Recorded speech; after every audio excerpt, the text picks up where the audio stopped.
Dalawang lalaki ang patay sa magkahiwalay na pamamaril sa Dagupan City. Mga salaring nakamotorsiklo raw ang nasa likod ng mga krimen. Makibalita tayo kay Michael Sison ng GMA Dagupan.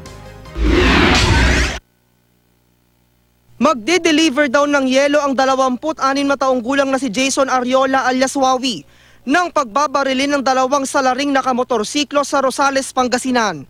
Nagtamo ang biktima ng dalawang tama ng bala sa katawan. Hustisya ang sigaw ng mga kaanak ng biktima. Nagbalita sa amin dito na tingnan nyo yung 132. Baka si Wawi yun, binaril, sabi nila. Yung mga tulak dito sa amin, napicturan na, tapos pati siya, yung sasakyan, pati yung driver. Sa pamamaril din ng mga salaring nakamotorsiklo, namatay ang tricycle driver na si Joselito Suarez, alas 3 ng madaling araw kahapon. Ilang tama ng bala sa ulo at katawan ang tinamo ng biktima.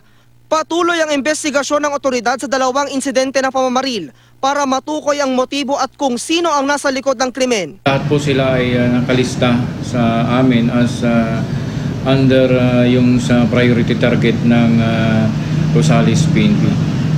Michael Sison, Nagbabalita, Pilipinas.